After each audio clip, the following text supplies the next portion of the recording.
Hey guys, it's Amy, and this is now, welcome, first of all, welcome to my garage again. Super exciting, glamorous location where the magic happens. What is this? Okay, so by request actually, I had somebody ask me about putting my bike on and off my bike trainer.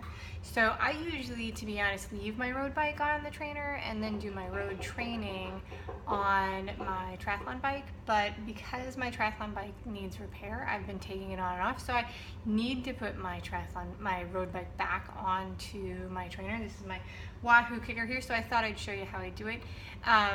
It's a road bike, so I'm going to put my road bike onto the trainer. I'm going to first take the wheel off of my road bike, and then I'm going to put it on the trainer, and the process is really simple. It's the same as just taking your wheel on and off.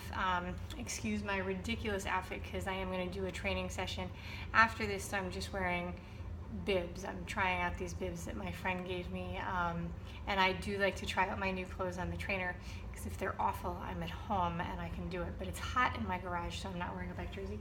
So I look ridiculous, but forgive that, but this is the real me. So I'm going to take the rear wheel off of my road bike. So I'm going to open the rear brake, which is something you only do on a road bike. I'm going to put the front gear and the back gear into the smallest size gear, which makes it easier to change back and on and off. Then I'm going to take the wheel off, and then I'm going to wiggle the wheel, the bike into place over here and drop it onto the cassette. So I'll talk my way through it, but I don't know how much you'll hear, or actually because I just have stuck this phone over here in the corner, I don't know how much you'll actually see. So those are the steps, and here we go.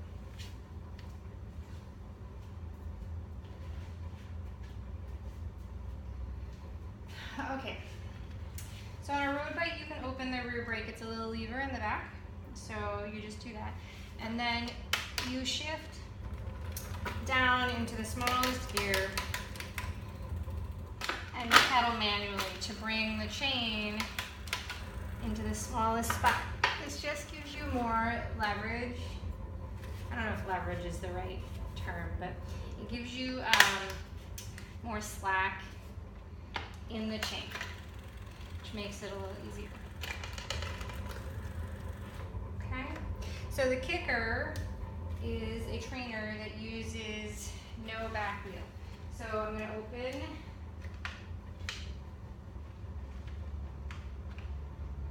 this. I'm probably totally sticking my butt to the camera, sorry.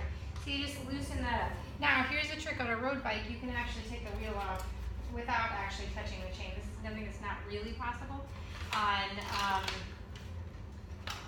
a triathlon bike, in my experience. Maybe it is, but ta-da, it's off.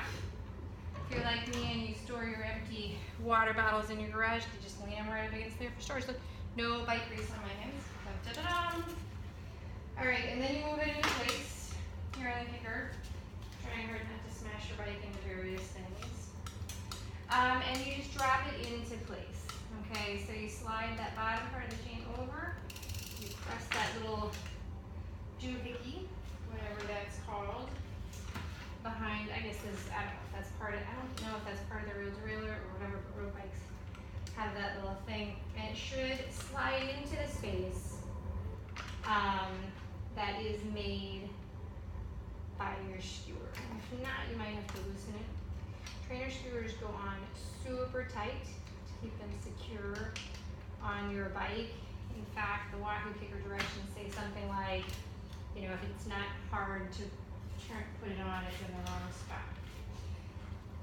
So once it's in the right spot, which for some reason is easier for me to tell, with an actual wheel and not the trainer wheel, you tighten the skewer back up, and then you're going to tighten it down. So the skewer on a trainer is much tighter than on a bike wheel. And it should take significant effort to get it in there. It should leave a little mark in your hand, okay? And then you'll pedal, you no longer have a wheel, and it'll skip a little bit while the chain finds its spot. But that is how I put my bike onto the Kickr. I don't know if that would be helpful, if there was anything that you could see other than my ridiculous outfit in just bibs, but that's how I do it. It only takes a couple minutes. The whole thing took 5 minutes, including the explanation, but I do tend to leave my bike on the trainer once it's there because I have an extra bike. Thanks for listening, thanks for watching, and be sure to check out the blog, www.amysaysso.com, and if you're looking for triathlon coaching, give me a call.